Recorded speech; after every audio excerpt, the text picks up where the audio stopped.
Esta obra de Frida Kahlo puede convertirla en la segunda artista más cara del mercado del arte. Seguro que en algún momento habéis visto un autorretrato de Frida, ya que era...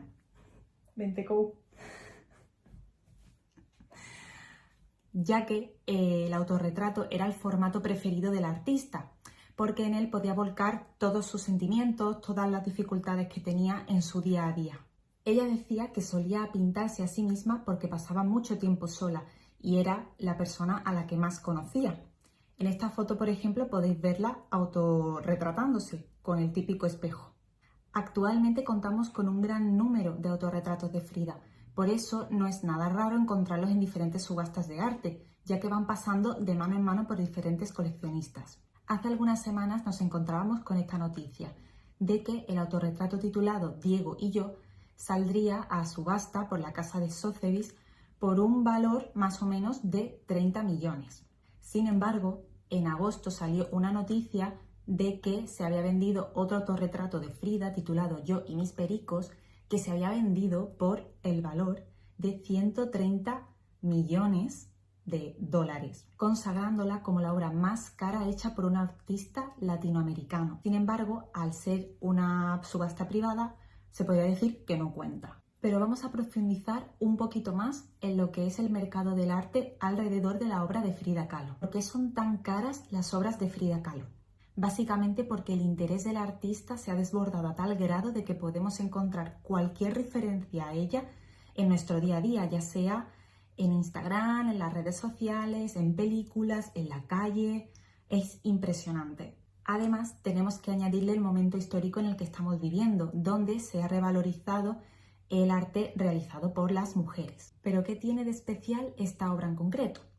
Según la directora de arte latinoamericano de Sotheby's, Ana Di Stassi, este autorretrato se realizó en una época fundamental para Frida y para su producción artística. La realizó en 1949, 5 años antes de su muerte. Los años 40 fueron un momento decisivo para ella, y es que en esos momentos pintó muchas de sus obras más relevantes. Además, Frida se consagró, se convirtió en un referente para el arte moderno y para el arte surrealista. Hizo que se la reconociera por diferentes personalidades como André Breton, Kandinsky o Picasso. Además, en estos momentos tuvo su primera exposición individual en la Galería Julien Levy en Nueva York. También participó en otras exposiciones colectivas, lo que hizo que su valor fuera increciendo. ¿Y qué lectura podemos darle a este autorretrato titulado Diego y yo? Pues simboliza la difícil situación que estaba pasando la artista en su relación con Diego de Rivera, quien aparece representado en la frente del artista y a su vez tiene un tercer ojo, que vendría a simbolizar que el artista, Diego de Rivera, estaba presente todo el día, en todo momento, en los pensamientos de Frida. También podéis ver que tiene una lágrima, y es que Diego estaba enamorado de otra artista.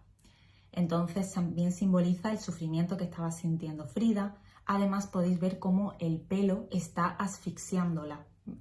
Es que es una representación del dolor. Todas estas circunstancias han hecho que el autorretrato salga al mercado con un valor de 30 millones de dólares, como ya dije anteriormente.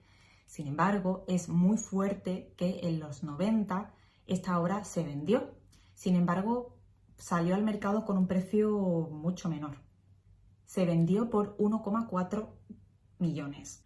Así podemos ver cómo el mercado del arte va evolucionando y va cambiando según las modas, porque es que el mercado del arte y el arte es una moda también. Es un tema que nos apasiona muchísimo, y si tenéis alguna duda o queréis saber más sobre el mercado del arte, las subastas y todos estos temas, dínoslo en comentarios porque tenemos muchas ganas de hacer más vídeos sobre esto.